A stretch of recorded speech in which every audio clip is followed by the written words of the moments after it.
വിവാഹം എന്നത് ആണിനും പെണ്ണിനും ഒരേപോലെ ആവശ്യമുള്ളതാണ്. പെൺകുട്ടികളുടെ കല്യാണ കാര്യത്തിൽ വളരെ സജീവമായി ശ്രദ്ധയും ആലോചനയും ഒക്കെ നമ്മുടെ കുടുംബ വീടുകളിലൊക്കെ ഉണ്ടാകും. 18 വയസ്സ് തികയുന്നതിന് മുമ്പ് തന്നെ ഈ വിഷയത്തെക്കുറിച്ച് അസ്വസ്ഥരാകുന്ന ആളുകൾ മുതൽക്ക് ഒരുപാട് ആളുകൾ നമുക്ക് കാണാം. അതിന്റെ പേരിലായിരിക്കും മിക്കവാറും ഭാര്യ ഭർത്താവും തമ്മിലുള്ള വക്കാണും ബഹളമൊക്കെ.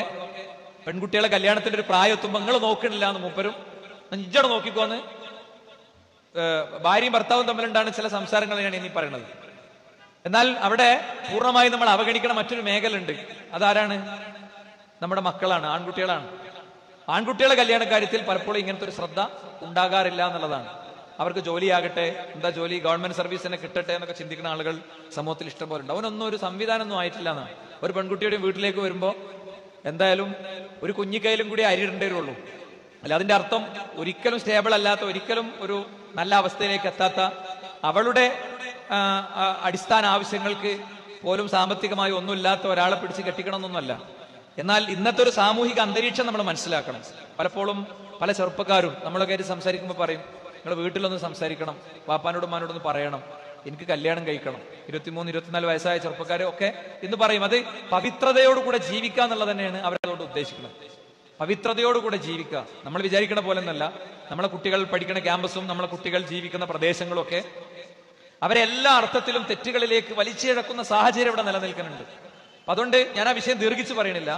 കുടുംബ സംവിധാനം രൂപപ്പെടുന്നത് വൈവാഹിക ജീവിതത്തിൽ നിന്നാണെങ്കിൽ നമ്മുടെ ആൺകുട്ടികളുടെ വിവാഹകാര്യത്തിലും വളരെ നല്ലൊരു ശ്രദ്ധ രക്ഷിതാക്കൾക്ക് ഉണ്ടാകേണ്ടതാണ്. എനിക്ക് വിവാഹം കഴിക്കണം എന്ന് പറഞ്ഞാലും ചില അമ്മാരൊക്കെ പറയും, ഇതിപ്പോ ഒന്നും വിവാഹം കഴിക്കാനായിട്ടില്ല അല്ലേ, എനിക്ക് നല്ലോണം വിശക്കനുണ്ടമ്മ, എനിക്ക് ചോറ് വേണമെന്ന് പറയുമ്പോ എനിക്കിപ്പോ വിശക്കണമൊന്നുമില്ല എന്ന് പറഞ്ഞാൽ അങ്ങനെ ഉണ്ടാവും.